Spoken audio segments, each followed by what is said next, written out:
नमस्कार दोस्तों, आप सभी का स्वागत है आलिया एग्ज़ाम के यूट्यूब चैनल में। साथियों, आज अपन रीट एसएसटी का माइनर टेस्ट पेपर 2 हल करने वाले हैं। ठीक है, लेवल 2 एसएसटी के क्वेश्चनों की अपन बात करने वाले हैं। और एसएसटी का माइनर टेस्ट पेपर 1 जो है वो पहले ही मैंने सॉल्यूशन करा दिया था।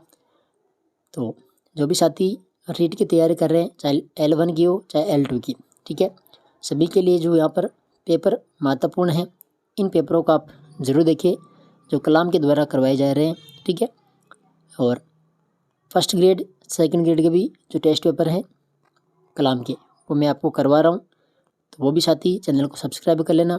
सभी की अलग अलग प्लेलिस्ट बनाई हुई है, तो आप सभी अपने अनुसार वहाँ पर क्लासें देख लेंगे। आज अपन लेवल 2 एसएसटी के क्वेश्चनों की बात करने वाले हैं, माइनर टेस्ट पेपर 2। ठीक है, और इसकी भी प्लेलिस्ट बना दी है। माइनर टेस्ट पेपर 1 मैंने पहले करवा दिया था, तो प्लेलिस्ट में आप देख लीजिएगा। शुरुआत करते हैं। देखिए, इसके जो 1 से 80 तक के क्वेश्चन है, ठीक है, 80 तक के क्वेश्चन मैंने पहले ही करवा दिए थे, साइकोलॉजी के थे जो, तो वो आप देख लीजिएगा। माइनर टेस्ट पेपर 2 उसमें मिल जाएगा। आज अपन केवल एसएसटी के क्वेश्चन की बात करेंगे। ठीक है, और एसएसटी के अब जितने भी पेपर हैं रेगुलर मैं आपको करवाने वाला हूं। अब तक 10 माइनर टेस्ट पेपर हो चुके हैं और एक मेजर टेस्ट पेपर ही हो चुका है, कुल 11 हो गए। तो 11 टेस्ट पेपर मैं आपको करवाने वाला हूं, और जो भी आगे होंगे वो भी मैं करवा दूंगा।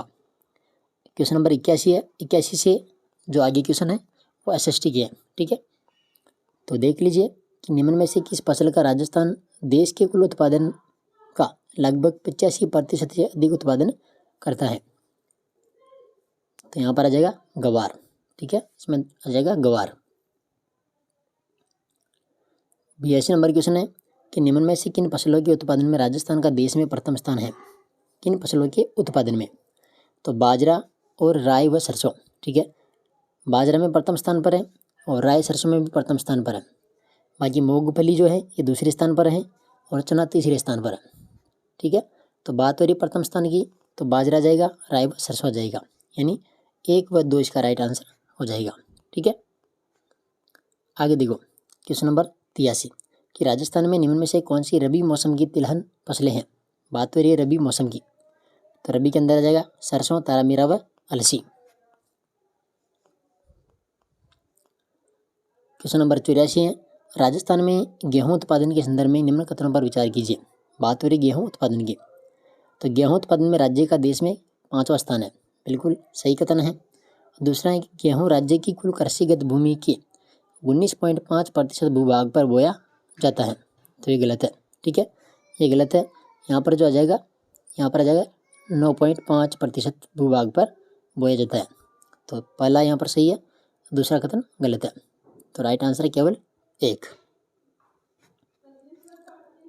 क्वेश्चन नंबर 85 है कृषि फसलें 2021-22 के आधार पर निम्नलिखित में से सही सम्मिलित युग्म की पहचान की है। देखो फसलें हैं और एक तरफ है अग्रणी उत्पादक जिले। देखो चना, चूरू व अजमेर, बिल्कुल यही सही कथन है यहाँ पर।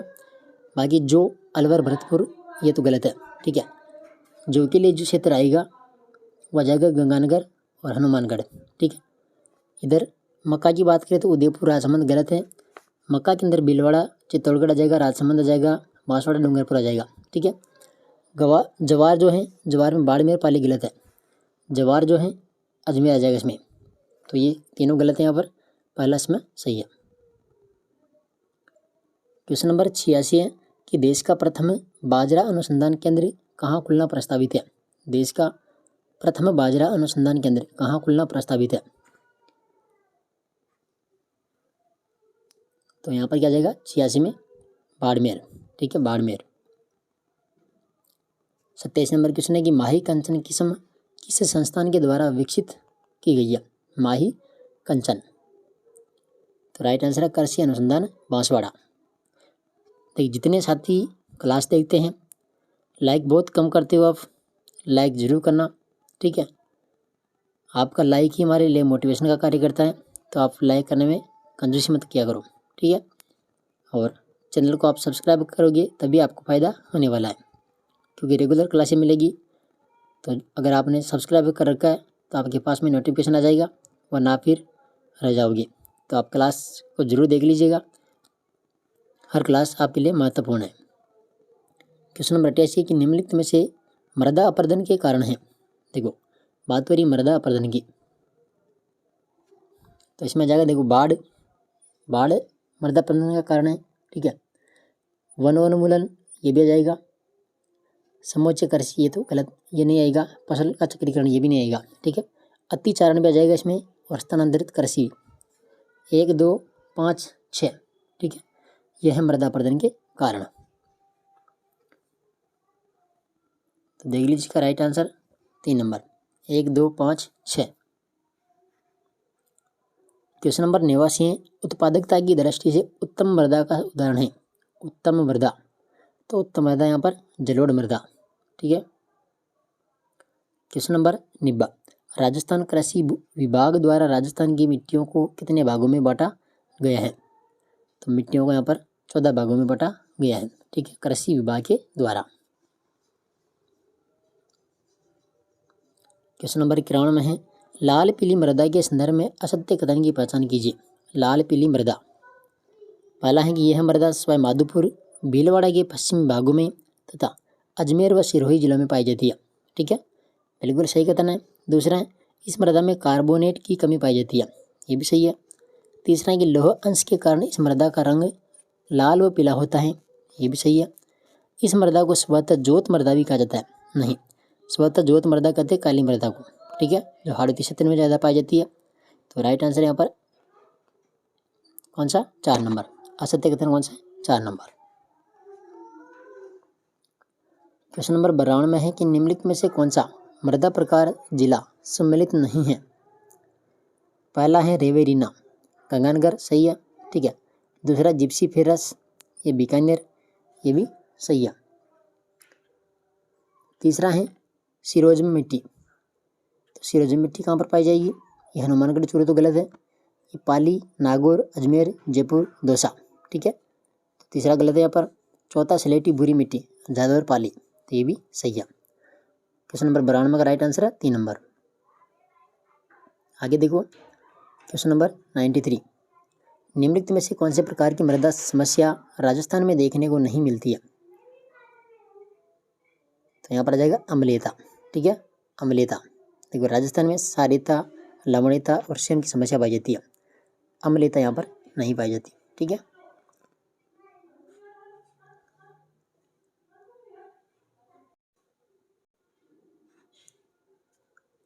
अगला क्वेश्चन है 94 नंबर, कैम्बो ऑर्थिड्स किस मृदा का उप समूह है। तो इसमें आ जाएगा एरिडी सोल मृदा। क्वेश्चन नंबर 95 है कि निम्न में से कौन से खनिजों का राजस्थान लगभग अकेला उत्पादक राज्य है। राजस्थान, तो यहाँ पर आ जाएगा जस्ता, एस्क, गार्नेट व वोलेस्टोनाइट। 4 नंबर आ जाएगा इसमें 95 के अंदर। क्वेश्चन नंबर 96 है राजस्थान भारत का कितने प्रतिशत जिप्सम उत्पादित करता है। राजस्थान भारत का कितने प्रतिशत जिप्सम उत्पादित करता है। तो यहाँ पर आ जाएगा 90%। क्वेश्चन नंबर 97 है सूची 1 में देखो खनिज दिए गए हैं, सूची 2 में है खान, तो सम्मिलित इसको करना है। देखो मैग्नीज कहाँ पर होता है, तो इसकी खाने हैं लीलवानी और बांसवाड़ा, लीलवानी बांसवाड़ा। टंगस्टन डेगाना नागौर में है, तांबा भगत का बास अलवर, और एमरॉइड जो पन्ना है ये राजगढ़ अजमेर। तो 3, 2, 4, 1 इसका राइट आंसर हो जाएगा। ठीक है, देखो 4 नंबर इसमें जाएगा, 3, 2, 4, 1। 98 नंबर क्वेश्चन है राजस्थान का अधिकांश फेल्सपार किस जिले से प्राप्त होता है। फेल्सपार, तो अजमेर जिले से। क्वेश्चन नंबर 99 निम्नलिखित में से धात्विक खनिज नहीं है। कौन सा धात्विक खनिज नहीं है। तो धात्विक बेरिलियम है, कैडमियम है, टंगस्टन है, एस्बेस्टोस ये नहीं है। ठीक है, ये अधात्विक खनिज है। क्वेश्चन नंबर 100 निम्नलिखित कथनों पर विचार कीजिए।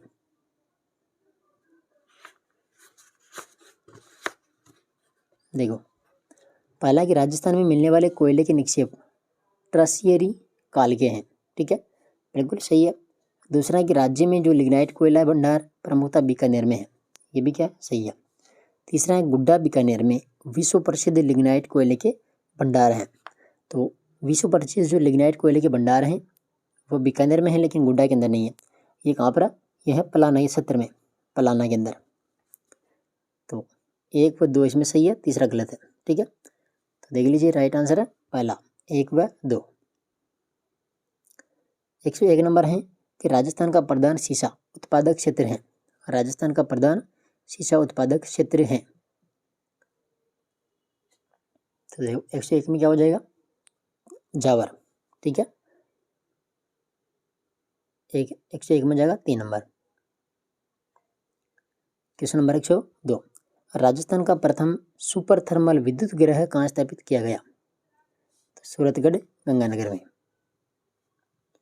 103 नंबर है, राज्य में गैर परंपरागत किस ऊर्जा स्रोत के विकास की सर्वाधिक संभावनाएं हैं? तो राइट आंसर है सौर ऊर्जा। 104 नंबर है, मार्च 2024 तक राजस्थान की अधिष्ठापित विद्युत क्षमता है। कब तक? मार्च 2024 तक। तो राइट आंसर है 27,783 मेगावाट। क्वेश्चन नंबर 105, कौन सा सही सुमेलित नहीं है? देखो, ऊर्जा स्रोत है और स्थान है। देखो, देवगढ़ जो है, देवगढ़ में पवन ऊर्जा स्रोत है, ठीक है। रावतबाटा में परमाणु ऊर्जा है। बड़ला के अंदर सौर ऊर्जा संयंत्र है। देखो, बीठड़ी ये बीठड़ी जो है ये क्षेत्रीय भूतापीय ऊर्जा, ये गलत है। बीठड़ी क्षेत्र में है कौन सा ऊर्जा संयंत्र है? पवन ऊर्जा संयंत्र, ठीक है, पवन ऊर्जा संयंत्र, ये फलोदी के अंदर है। तो 105 में कौन सा गलत है? 4 नंबर। 106 नंबर है, राजस्थान हरित हाइड्रोजन नीति कब से प्रभाव में आई थी? राजस्थान हरित हाइड्रोजन नीति तो 2023 से।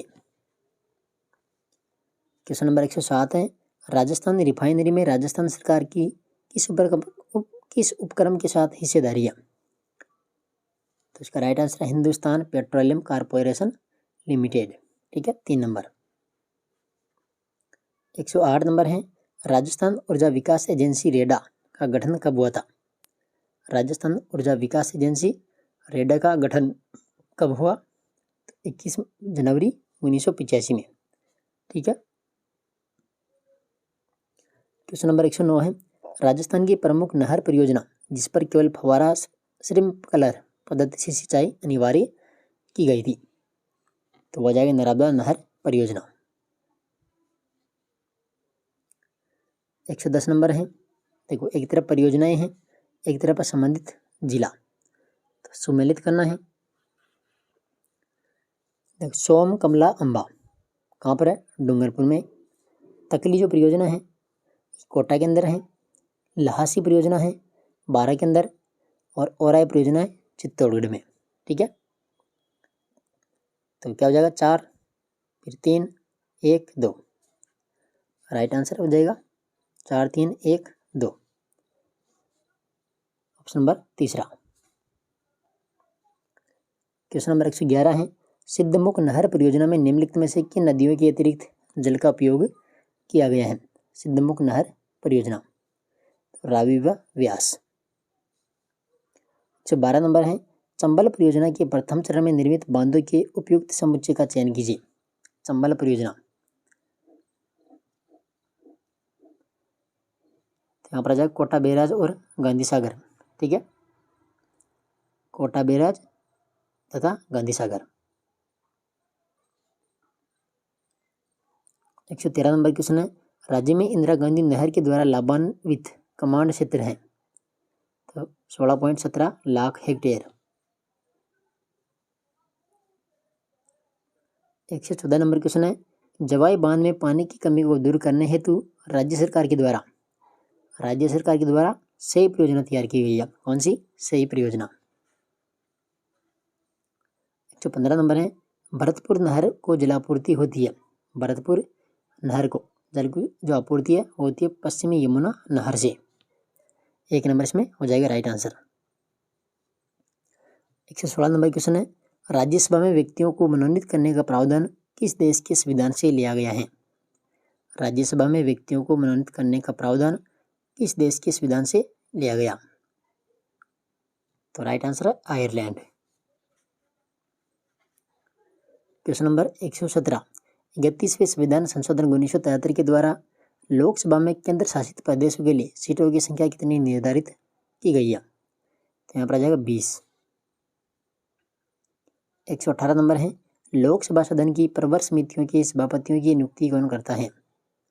लोकसभा सदन की प्रवर समितियों के सभापतियों की नियुक्ति कौन करता है? तो लोकसभा का अध्यक्ष। 119 नंबर क्वेश्चन है, राष्ट्रपति के निर्वाचक मंडल में शामिल होते हैं। राष्ट्रपति के निर्वाचक मंडल में शामिल होते हैं एक दो देश में राज्य विधानसभाओं के निर्वाचित सदस्य, ठीक है, और दूसरा दिल्ली, जम्मू कश्मीर और पुडुचेरी के निर्वाचित सदस्य, यानी दोनों ही निर्वाचित सदस्य इसमें शामिल होते हैं, ठीक है। ये मनोनीत सदस्य यहाँ पर शामिल नहीं है, ठीक है। तो इसका राइट आंसर है 1 व 3, तीसरा ऑप्शन। 120 नंबर क्वेश्चन है, संसद के द्वारा पारित किसी विधेयक को राष्ट्रपति किस विटो का प्रयोग द्वारा अस्वीकृत कर सकता है? इसमें जाएगा आत्यंतिक निषेधाधिकार, 2 नंबर। 121 नंबर है, निम्नलिखित में से किसने प्रधानमंत्री को सरकार की केंद्रीय धुरी की संज्ञा दी है? तो इसमें जाएगा पंडित जवाहरलाल नेहरू, 3 नंबर। 122 नंबर है, वर्तमान में लोकसभा में प्रधानमंत्री सहित मंत्रियों की अधिकतम संख्या कितनी हो सकती है? तो इसमें जाएगा 82। 123 नंबर है, किस अनुच्छेद के तहत मंत्री व्यक्तिगत रूप से राष्ट्रपति के प्रति उत्तरदायी होता है? तो इसमें जाएगा अनुच्छेद 75(2). आगे देखिए 124 नंबर क्वेश्चन, संसद के एक सत्र की अंतिम बैठक तथा आगामी सत्र की प्रथम बैठक के मध्य अधिकतम अंतर कितने समय का हो सकता है? तो यहाँ पर आ जाएगा 6 माह का, अधिकतम 6 माह। 125 नंबर है, राष्ट्रपति के द्वारा राज्यसभा में सदस्यों के मनोनयन हेतु अनुच्छेद 80 में वर्णित आवश्यक आधार क्रमशः है? तो इसमें जाएगा साहित्य, विज्ञान, कला, समाज सेवा, ठीक है। 126 नंबर है, सर्वोच्च न्यायालय के वे न्यायाधीश जिनको हटाने का प्रस्ताव संसद में पेश किया गया? तो यहाँ पर आ जाएगा वी रामास्वामी। 127 नंबर क्वेश्चन है, राष्ट्रपति के द्वारा जारी अध्यादेश के संबंध में असत्य कथन का चयन कीजिए। राष्ट्रपति द्वारा जारी अध्यादेश, पहला कि अध्यादेश केवल तब जारी किए जा सकते हैं जब संसद का कोई सदन सत्र में न हो, ठीक है, बिल्कुल सही है। दूसरा कि राष्ट्रपति ऐसे अध्यादेश को कभी भी वापस ले सकता है, तो ये भी सही है, यानी 127 में 1 व 2 दोनों सही है, 3 नंबर। 128 नंबर क्वेश्चन है, राष्ट्रपति का निर्वाचन होता है। राष्ट्रपति का निर्वाचन तो अप्रत्यक्ष, गुप्त मतदान और एकल संक्रमणीय मत प्रणाली के द्वारा, 1 नंबर इसमें जाएगा राइट आंसर। 129 नंबर है कि राष्ट्रपति के संबंध में असम्मिलित का चयन कीजिए। देखो अनुच्छेद 54, तो राष्ट्रपति निर्वाचक में निर्वाचक मंडल, बिल्कुल सही है। अनुच्छेद जो 56 है यहाँ पर राष्ट्रपति की कार्यावधि है। अनुच्छेद 57 में पुनर्निर्वाचन की पात्रता दी गई है। अनुच्छेद 59 जो है इसमें पद की अर्हता ही नहीं है, यहाँ पर आ जाएगी शर्तें, ठीक है, इसमें आ जाएगी सेवा शर्तें। तो 4 नंबर यहाँ पर क्या है, गलत है, ठीक है, असत्य है कौन सा, 4 नंबर। 130 नंबर है कि राज्यों में संवैधानिक तंत्र की विफलता की स्थिति में इस अनुच्छेद के अंतर्गत राष्ट्रपति शासन लगाया जाता है? तो राष्ट्रपति शासन लगेगा अनुच्छेद 356 में, ठीक है, 3 नंबर। 131 नंबर है, राष्ट्रपति पर महाभियोग के संबंध में गलत विकल्प हैं। देखो पहला कि इसका उल्लेख संविधान के अनुच्छेद 61 में है, ठीक है, महाभियोग अनुच्छेद 61 सही है। दूसरा है कि यह संसद के किसी भी सदन में 14 दिन की पूर्व सूचना पर लाया जा सकता है। ये भी बिल्कुल सही है। तीसरा है इसे संसद के दोनों सदनों में विशेष बहुमत से पारित होना अनिवार्य नहीं, ये जरूरी नहीं है। ठीक है, और यह एक प्रकार की अर्ध न्यायिक प्रक्रिया है, तो ये भी सही है। तीसरा ऑप्शन यहाँ पर क्या है, गलत। आगे देखो 132 नंबर, किस अनुच्छेद के अंतर्गत मौलिक अधिकारों की रक्षा हेतु सुप्रीम कोर्ट रीट जारी करता है?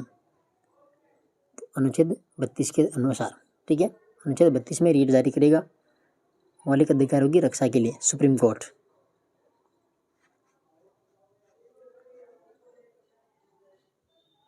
एक 133 नंबर,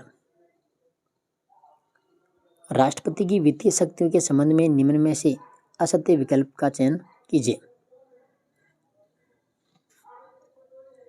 देखो, पहला कि धन विधेयक को धन विधेयक के रूप में स्थापित करना।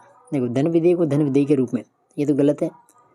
दूसरा कि वार्षिक वित्तीय विवरणों को संसद के समक्ष रखवाना, सही है। तीसरा है अनुदान की कोई भी मांग उसकी सिफारिश के बिना नहीं की जा सकती, ये भी सही है। और प्रत्येक 5 वर्ष के वित्त आयोग का गठन करना, ये भी सही है। तो पहला ऑप्शन यहाँ पर गलत है, ठीक है, असत्य है पहला।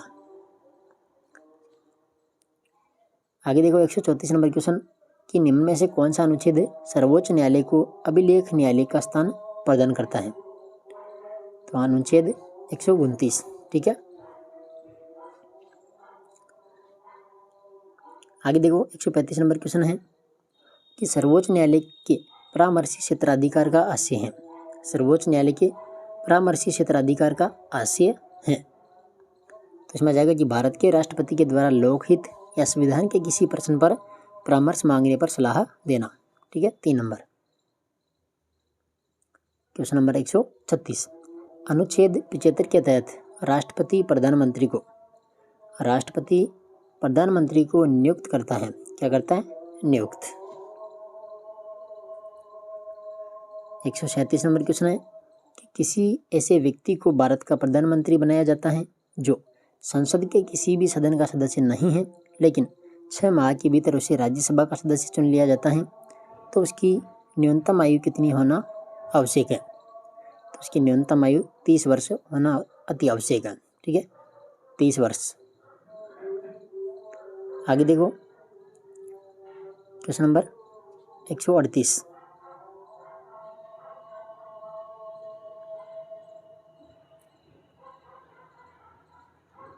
नंबर है कि प्रधानमंत्री की मृत्यु या पद त्याग का निम्नलिखित में से कौन सा प्रभाव उत्पन्न होता है?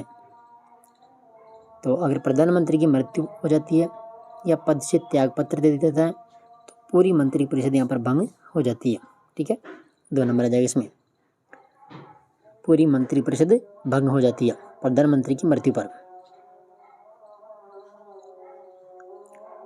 139 नंबर क्वेश्चन है कि मंत्रिमंडल के सदस्य होते हैं, मंत्रिमंडल के सदस्य, तो केवल कैबिनेट मंत्री आएगा यहाँ पर, ठीक है। राज्य मंत्री, संसदीय सचिव और उप मंत्री, ये तो आएगा नहीं, यहाँ पर आ जाएगा केवल कैबिनेट मंत्री, ठीक है, कैबिनेट मंत्री के सदस्य। आगे देखिए 140 नंबर क्वेश्चन, कि संविधान के अनुसार संसद के कार्य संचालन की भाषा है, संविधान के अनुसार संसद के कार्य संचालन की भाषा है, तो हिंदी अंग्रेजी दोनों, ठीक है, हिंदी व अंग्रेजी।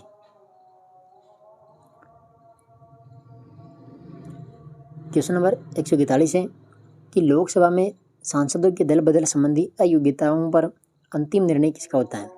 देखो, अंतिम जो निर्णय होगा वो हो जाएगा स्पीकर का, ठीक है, स्पीकर। 142 नंबर है कि इस अनुच्छेद के अंतर्गत सर्वोच्च न्यायालय केंद्र एवं राज्य सरकार के कानूनों का पुनरावलोकन करता है। तो अनुच्छेद 131।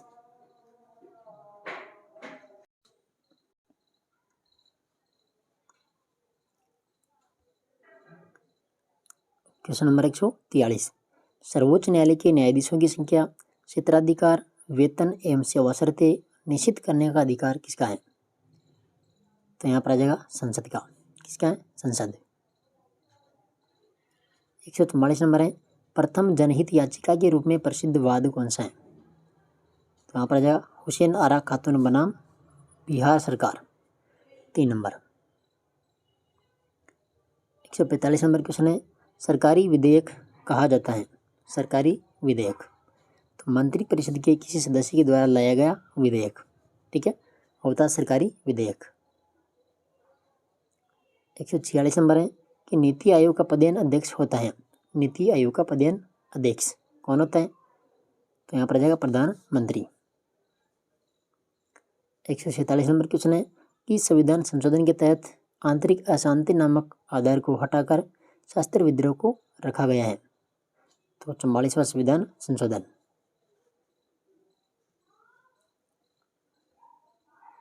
क्वेश्चन नंबर 148 है, संसद की संयुक्त बैठक को आमंत्रित करने का अधिकार प्राप्त है। तो राष्ट्रपति को। किसको है? राष्ट्रपति को। क्वेश्चन नंबर 149, देखो, धन विधेयक के बारे में कौन सा कथन असत्य है? बात हो रही धन विधेयक की, तो इसे राष्ट्रपति की सिफारिश पर पेश किया जाता है, ठीक है। जो धन विधेयक होता है राष्ट्रपति की सिफारिश पर भी पेश किया जा सकता है, बिल्कुल सही है। दूसरा, केवल लोकसभा में प्रस्तुत किया जा सकता है। धन विधेयक को केवल लोकसभा में प्रस्तुत किया जा सकता है, ये भी सही है। राज्यसभा को प्राप्ति की तिथि से 14 दिन में लौटाना अनिवार्य होता है, ये भी सही है, ठीक है। चौथा है कि धन विधेयक सरकारी और गैर सरकारी विधेयक दोनों हो सकता है, नहीं। जो धन विधेयक होगा केवल सरकारी विधेयक होगा, ठीक है, केवल सरकारी विधेयक होगा और मंत्री के द्वारा ही पेश किया जाएगा, केवल मंत्री के द्वारा। तो ये यहाँ पर क्या है? गलत है। बाकी तीनों कथन जो है सही है। और लास्ट प्रश्न है कि निम्न में से कौन सा विशेषाधिकार केवल राज्यसभा को प्राप्त है? केवल राज्यसभा को प्राप्त है। तो नई अखिल भारतीय सेवा का सृजन, 1 नंबर, ठीक है। तो ये SST के अपन ने जो क्वेश्चन नंबर 81 से लेकर के 150 तक देख लिए, ठीक है। तो कितने हो गए? 70 प्रश्न यहाँ पर SST के थे। और ये माइनर टेस्ट पेपर 2 हैं। अब जो माइनर टेस्ट पेपर 3, 4, 5, 6, 7, 8, 9, 10, ठीक है, जितने भी हैं कलाम एकेडमी के, वो आपको रेगुलर मिलेंगे। जो भी साथी नए हैं वो चैनल से जुड़ जाना, अभी सब्सक्राइब कर लेना। और हर एक जो पेपर आएगा ना उसको आप ज़रूर देख लीजिएगा, ठीक है। धन्यवाद।